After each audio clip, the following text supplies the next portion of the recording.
When learned to play the guitar, I began playing back in Louisiana at about age 17 or 18. I always liked the guitar. I mean, I liked music, and I grew up listening to music at home. My mother she played gospel music and secular music, so it was always around. And my brother had a ukulele, and he played it until there was only one string left, and then he put it down, and I picked it up, and I used to play melodies on that one string, and that led to me wanting to play the guitar. You know, I grew up with Buddy Guy, Phil Guy, and his brother. The two younger guys. We went to school together. But I heard, you know, country and western was the first recorded music that I heard. The first recorded music that I heard was country and western, and I liked guitar. And then when I started playing, then I heard T-Bone Walker, and Charlie Christian, and those guys. And really inspired me. I went to Southern University for like 1 semester, 2 semesters, and I literally left the campus and went on the road with Huey Smith and the Clowns, Rockin' Pneumonia and the Boogie Woogie Flu, and I learned how to read on the road. I learned how to read music while playing on the road. I did that from 58, 59, 60. Then we came to New York for an engagement, a couple of engagements, and I fell in love with New York. So when the band broke up, I, went back to New York. My mother didn't mind; she didn't mind at all. You know, I was always able to. I was a good student. I mean, I was valedictorian in my class, and I was a 3.75 student. So I never had any problems with doing whatever I wanted to do. Because I never played in garage bands. I never played in rehearsal bands. I've always played with recording artists, like from the Huey Smith and the Clowns. We became a backup band for the Drifters and Roy Hamilton, people like that. Then when I moved to New York, then I wanted to be in the house band at the Apollo Theater.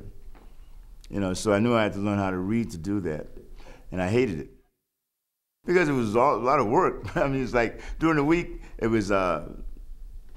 I think 3 shows a day, and on weekends were 5 shows a day. It was a great experience because every band, every group that came through didn't have a guitar player. I had to play the music, and of course you got a chance to play, different kinds of music. So it was very informing. Whoever was there, I played with Ronnie Dyson, Vivian Reed. As a matter of fact, I was in the house band when I when I became musical director and guitarist for Marvin Gaye, because I played his music while I was there. He didn't have a guitar player. I think Roland Chambers was playing for him at the time, and he had taken ill, and I started playing with Marvin. I played there, and then he said he would like for me to play with him on the road, but he didn't work that much. And I said, well, that's okay, because I didn't want to travel anymore then. I wanted to get involved in recording. But about 3 months after I started playing with him, I heard it through the grapevine was released, and then that changed everything. So, I went from being in the house band at the Apollo to, being guitarist and musical director for Marvin. It was wall-to-wall everything. It was great. I mean, I must say it was great. It was a great experience. Marvin and I became very good friends, and it was a lot of fun. It was a lot of fun, and because I was prepared for it, it was good. It was good. It was good. I learned a lot about the business end of the music business. I did everything. I did all the songs that he did. I mean, the whole book. After that, I started playing with Melba Moore, and being in New York City and being able to read, there was never no shortage of gigs. There was always something to do. I had a pre-production equipment at my house, in Sonic and the drum machine, the regular thing, and I put these songs together, and I sent them to Trevor out here in California, and we talked about them, and one thing led to the other, and then a few other people came on board, and then which led to this. where we are now. I wrote or co-wrote most of them, 7 of the songs that are on the CD. I wrote or co-wrote 7 of them. There are 3 covers on the CD. Well, of course, House of the Rising Sun, Black Knight, which is a Charles Brown song, and Johnny Be Good, which is a Chuck Berry song, of course. And see, I have a band, and a lot of these things we played on the bandstand, and got great response from the crowd. And I took the cue from that, so we decided to put those 3 covers on the CD. I wrote Love Gone Bad, Mojo Lady. Well, Love Gone Bad, strangely enough, it was a slow song. It was a slow blues, because I had all these songs and no slow blues, so, you know, just gotta have a slow blues on it. And I'm not a slow blues kind of guy. Anyway, so after a while, I started toying around with the idea of playing it up-tempo, and I liked it better than playing it slow, so it moved from being a slow blues to what you hear now, which is kind of a medium-tempo blues. It's just, I pick a subject and I start writing. You know, I'd like to say that, well, you know, I was drawn on something that happened in my life, but that was not the case. Mojo Lady was a different song. Mojo Lady, I started out, it was different altogether. You know, it didn't sound the way it sounds now. That went through a couple of different changes. And it was, you know, like, she came to town not too long ago. Where she come from, nobody seems to know. She's doing her thing, got it all together. She's in the know, don't you know? I don't know her name, you know, something like that. Because it just seemed kind of locked in. You know, it was locked in, and I started messing around with different feels and different set of changes. You know, like. And that kind of freed me up, and I said, wow, I like that, you know? And then interjected some other things to it, and became what it is now. Some songs I write until, you know, most songs I start writing, I finish them. But some of them I write, and I put them down, and then I'll come back, you know, and I'll maybe be watching TV, and I hear something and see something, and say, oh, I can, you know, it reminds me of something that I can use, you know? And that's kind of the way I put them together. Can't Lose the Blues is, I have a friend of mine, his name is David Langston Smurl, and so he's a good lyricist, and usually I take, most of his blues are straight ahead swing blues, you know. I lost my sweetheart when my ship got lost at sea. I lost all track of time. But I mean, to me, I'm kind of not that traditional. So I came up with the idea of playing the blues with no guitar chords, for the most part. Just a couple of different lines. And I added a 6/4 measure in there, which it's just kind of, you know, unique for a blues song, you know. And I liked it, you know, and I've been getting good response from it. Yeah, he likes it. He didn't like it at first, but his wife fell in love with it, so that won him over.